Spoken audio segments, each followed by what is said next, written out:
Hello everyone, my name is CA Mayank Mandora और आज है हमारा ये दूसरा लेक्चर जिसमें हम कवर कर रहे हैं बेसिक ऑफ अकाउंटिंग या introduction to accounting. Last video में हमने देखा था कि अकाउंटिंग की डेफिनेशन क्या होती है और आज इस वीडियो में हम देखेंगे कुछ और अकाउंटिंग के फीचर्स जैसे नीड क्या थी, ऑब्जेक्टिव्स क्या थे, कौन कौन उसके यूजर्स होते हैं, अकाउंटिंग का रोल क्या होता है। तो ये सब हम आज वाले इस वाले वीडियो में कवर करने वाले हैं। तो पहला जो आ जाता है वो है need and importance of accounting. Accounting की नीड क्या है?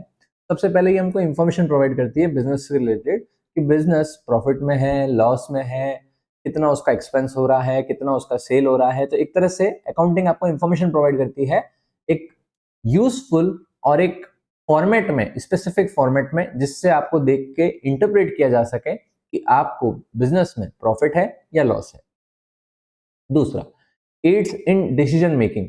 डिसीजन मेकिंग में हेल्प करता है। कैसे? कि अगर मेरे खर्चे ज्यादा हैं, मेरे एक्सपेंसेस ज्यादा हैं, तो उनको कम कैसे किया जा सकता है, ये मुझे कौन बताएगा? अकाउंटिंग बताएगी। तीसरा, helps in planning and control. Planning में मुझे हेल्प करेगा। जैसे मान लीजिए मैंने अभी जैसे एग्जांपल दिया कि मेरे खर्चे ज्यादा है, तो उस खर्चे को कम करने के लिए मैं प्लान कर सकता हूं कि कौन से, जैसे एडवर्टीजमेंट में मैं एक्सपेंडिचर इनकर कर रहा हूं, तो एक्सपेंडिचर एडवर्टीजमेंट में कैसे कम किया जा सकता है। यानी मैं अभी न्यूज़पेपर में ऐड देता हूं, न्यूज़पेपर में ऐड ना देके अगर सोशल मीडिया पे ऐड दूं तो मेरी कॉस्ट इफेक्टिव कितनी हो जाएगी, कितना मेरा पैसा बच जाएगा, ये मुझे कौन बताएगा? अकाउंटिंग बताएगी। फोर्थ है determines financial position. Financial position determine करने में हेल्प करता है।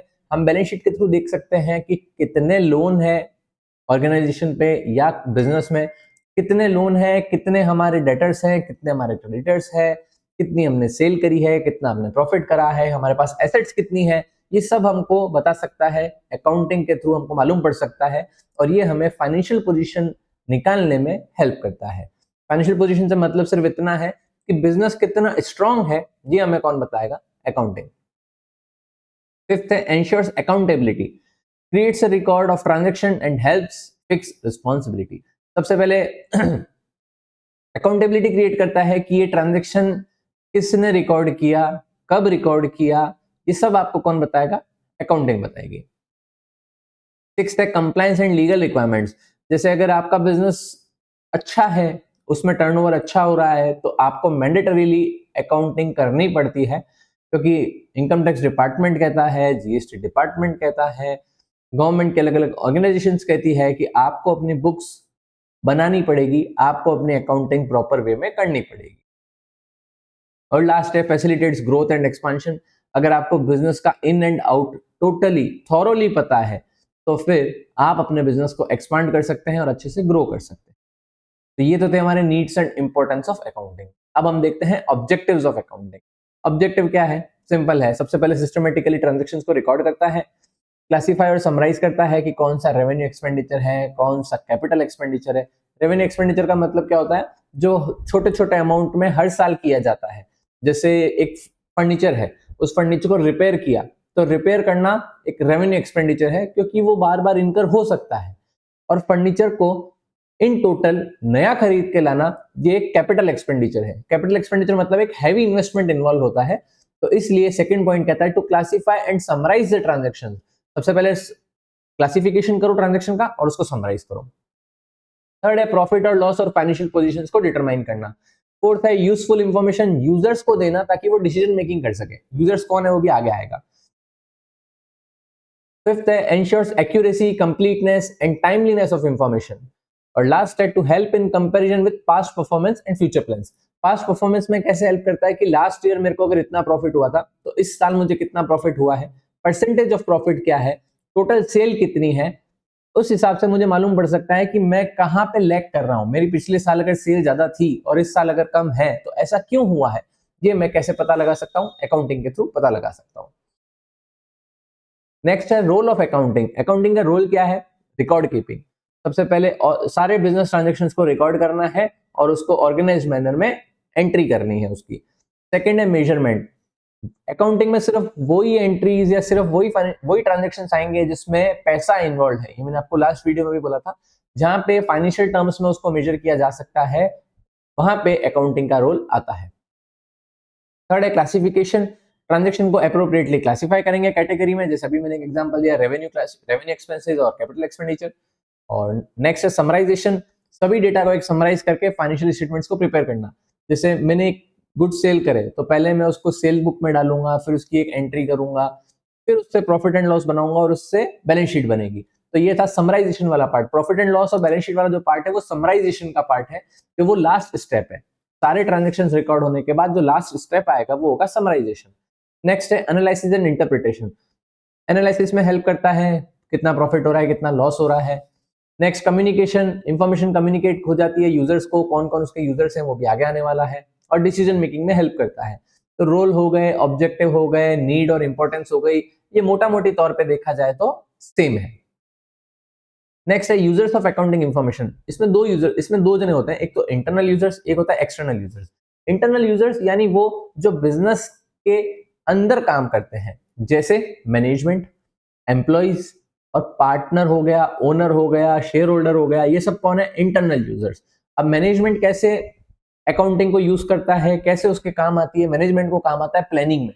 जैसे अगर आप बिजनेस स्टडीज में अगर आपने पढ़ा, अभी आप पढ़ेंगे प्लानिंग, ऑर्गेनाइजेशन, कंट्रोलिंग, ये सब अभी आपके बिजनेस स्टडीज में आएगा। तो प्लानिंग में आपको बहुत हेल्प करता है अकाउंटिंग, और कंट्रोलिंग में बहुत हेल्प करता है।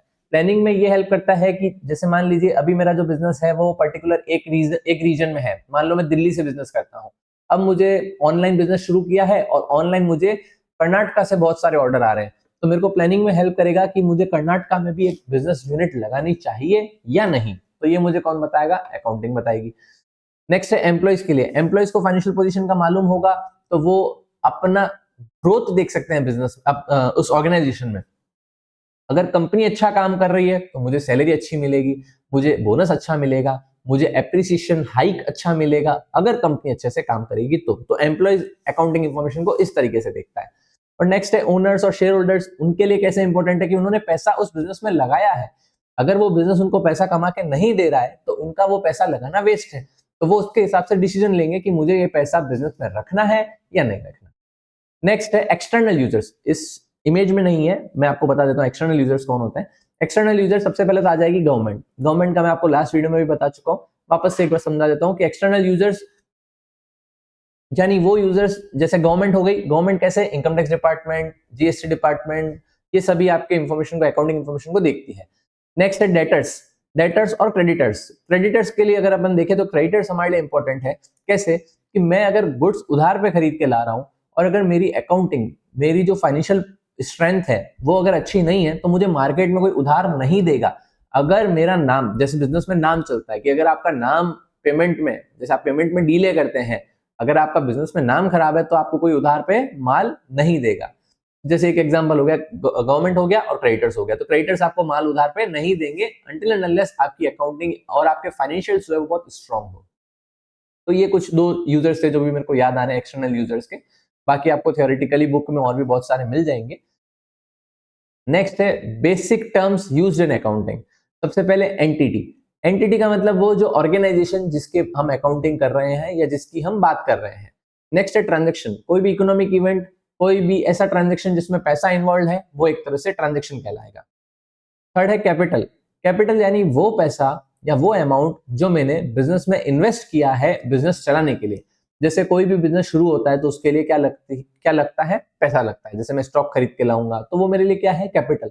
मैंने घर से उस बिजनेस में कितना पैसा लगाया है, दैट इज कैपिटल।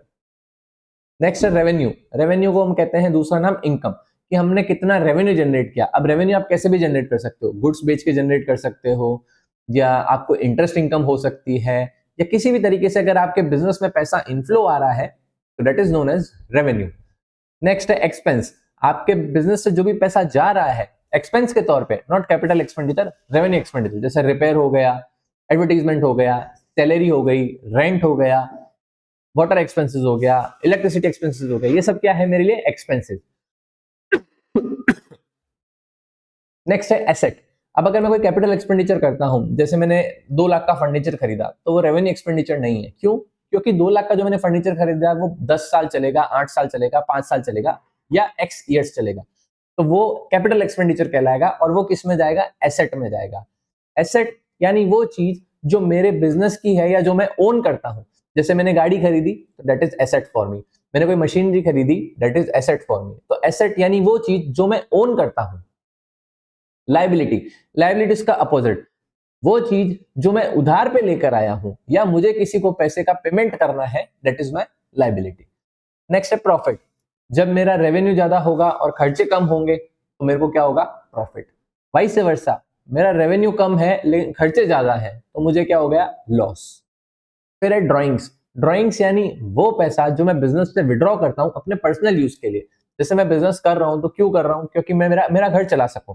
अब मेरा घर चलाने के लिए मैंने बिजनेस में 10 लाख रुपए कमाए for an example first year में, तो उस 10 लाख में से मैंने 4 लाख रुपए घर खर्च में लगा दिए। घर खर्च यानी घर पे रहना, खाना, घर के जो खर्चे हैं, खुद के कपड़े, बच्चों के स्कूल, ये सब क्या है, ड्रॉइंग्स में आती है, क्योंकि वो बिजनेस का एक्सपेंडिचर नहीं है, वो उसका पर्सनल एक्सपेंडिचर है, वो ओनर का पर्सनल एक्सपेंडिचर है, इसलिए उसको क्या कहते हैं, ड्रॉइंग्स। और नेक्स्ट है अकाउंटिंग पीरियड। अकाउंटिंग पीरियड यानी जैसे हमारे यहाँ इंडिया में जो अकाउंटिंग पीरियड चलता है वो चलता है 1 अप्रैल से लेके 31 मार्च तक, तो ये कहलाता है अकाउंटिंग पीरियड। अब स्कोप ऑफ अकाउंटिंग क्या क्या है, अकाउंटिंग कहाँ कहाँ पे काम आती है। सबसे पहले फाइनेंशियल अकाउंटिंग में काम आएगी, ऑडिटिंग में काम आएगी, टैक्स अकाउंटिंग में काम आएगी, मैनेजमेंट अकाउंटिंग में काम आएगी, कॉस्ट अकाउंटिंग में काम आएगी, और अदर एरियाज जिसमें फॉरेंसिक अकाउंटिंग हो गई, एनवायरमेंटल अकाउंटिंग हो गई, अकाउंटिंग इंफॉर्मेशन सिस्टम हो गया, ये सब चीजें क्या है, अदर एरियाज में आ जाएंगे। अब इस पूरी इमेज की अगर अपन एक समरी देखें तो हमने इस वीडियो में क्या देखा, सबसे पहले अकाउंटिंग की नीड और इंपॉर्टेंस क्या है, अकाउंटिंग के ऑब्जेक्टिव्स क्या है, रोल क्या क्या है, यूजर्स कौन कौन होते हैं, इंटरनल और एक्सटर्नल, बेसिक टर्म्स हमने आज समझी कि बेसिक टर्म्स क्या क्या है अकाउंटिंग में जो काम आती है, और स्कोप ऑफ अकाउंटिंग क्या है। नेक्स्ट वीडियो में हम लोग इस चैप्टर का जो लास्ट पार्ट है उसको कवर करेंगे, और नेक्स्ट वीडियो में हमारा ये जो चैप्टर है या इंट्रोडक्शन टू अकाउंटिंग जो है वो हमारा खत्म हो जाए। अगर आपको ये वीडियो अच्छा लगा तो इस वीडियो को लाइक करें। तब तक के लिए टेक केयर, मैं मिलता हूं आपसे अगले वीडियो में।